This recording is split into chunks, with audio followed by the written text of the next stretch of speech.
Berdasarkan catatan-catatan tadi, maka boleh saya bilang lah ya, tidak ada pesta yang layak untuk memperingati 1 tahun pertama periode kedua pemerintahan Jokowi tahun ini.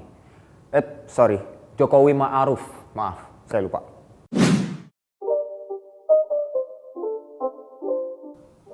Demi Allah, saya bersumpah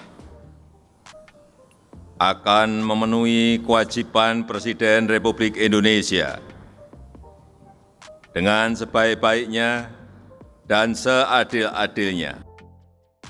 Hari ini tepat setahun periode kedua kepemimpinan Presiden Joko Widodo. Memang baru setahun, tapi sudah banyak up and down-nya. Nah kayaknya asik juga nih kalau kita nge-review kinerja Pak Jokowi selama setahun belakangan ini. Di tahun pertama kepemimpinannya, bisa dibilang Pak Jokowi ini agak apes. Kenapa? Karena harus dihantam pandemi di awal tahun 2020. Alhasil nih, target-target jadi terganggu. Tapi bukan berarti kita tidak bisa mengevaluasi kinerja Jokowi Ma'ruf setahun kebelakang. Yang pertama yang ingin saya bahas adalah soal pola penanganan pandemi Bapak Presiden kita ini. Soal penanganan pandemi, Jokowi banyak menerima kritik dari sana-sini. Pemerintah dinilai oleh berbagai pihak terlambat menangani penyebaran virus corona. Nggak hanya terlambat, tapi bisa dibilang waktu awal-awal pandemi, Pak Jokowi dan Pak Menkes cenderung meremehkan. Iya nggak sih? Dampak dari keterlambatan penanganan COVID ini pun meluas sampai ke sektor ekonomi. Ekonom Institute for Development of Economics and Finance atau INDEF, Bima Yudhistira Adinegara mengatakan, akibat terlambat menangani pandemi, pertumbuhan ekonomi kita mengalami penurunan hingga menyentuh level minus 5,32%. Loh, tapi emang nggak ada negara yang ekonominya nggak terdampak ya? Semua negara terdampak kali? Betul, memang. Tapi menurut Bima, jika dibandingkan dengan Cina, pemerintah Cina berhasil mendorong pertumbuhan negaranya hingga di level positif 3,2% pada periode yang sama. Oke, kalau Cina kejauhan, kita bandingkan saja dengan Vietnam. Saat pandemi, Vietnam masih dapat mencatatkan pertumbuhan ekonomi di level tumbuh positif 0,3%. Kenapa Vietnam bisa begitu? Menurut Bima, itu karena Vietnam gerak cepat dalam memutus rantai pandemi.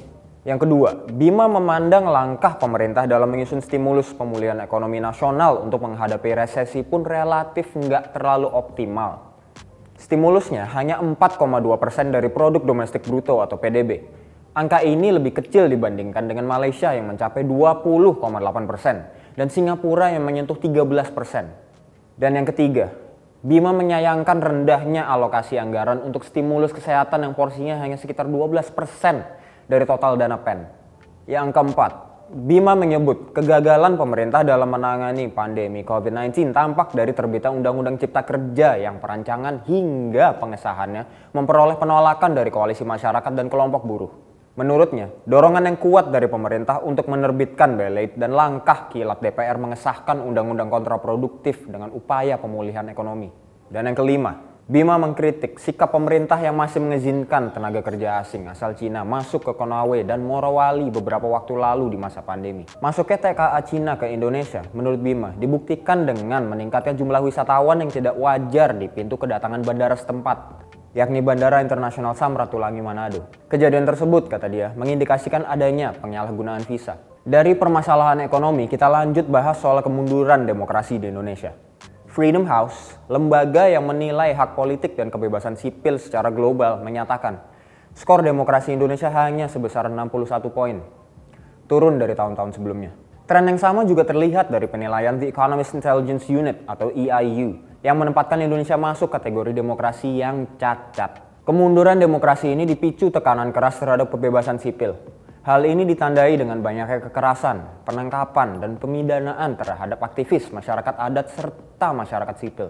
Partai politik yang diharapkan menjadi oposisi dan jadi kontrol terhadap pemerintah justru agak melempem. Ya gimana tidak? Uang Pak Jokowi ini merangkul sebanyak mungkin parpol sebagai sekutunya. Akhirnya, yang kemarin waktu Pilpres garang, ya sekarang sudah tidak bertaring lagi.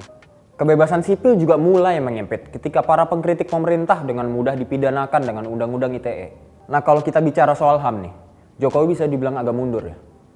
Penanganan kasus pelanggaran HAM di masa Jokowi dinilai agak bermasalah. Meski beliau mengklaim gak punya rekam jejak kasus pelanggaran HAM, tapi begitu menjabat jadi presiden dari 9 kasus pelanggaran HAM di masa lalu, belum ada satupun yang berhasil diselesaikan oleh beliau. Sedihnya lagi, orang-orang yang dituding sebagai pelaku pelanggaran HAM malah masuk ke kabinetnya. Kemudian soal pemberantasan korupsi, Jokowi juga punya catatan nih. Karena bukannya menjaga KPK yang merupakan anak kandung reformasi, Jokowi malah menyetujui revisi Undang-Undang KPK. Akibatnya, lembaga ini jadi ompong dan gak segalak dulu. Berdasarkan catatan-catatan tadi, maka boleh saya bilang lah ya, tidak ada pesta yang layak untuk memperingati 1 tahun pertama periode kedua pemerintahan Jokowi tahun ini. Jokowi Ma'ruf.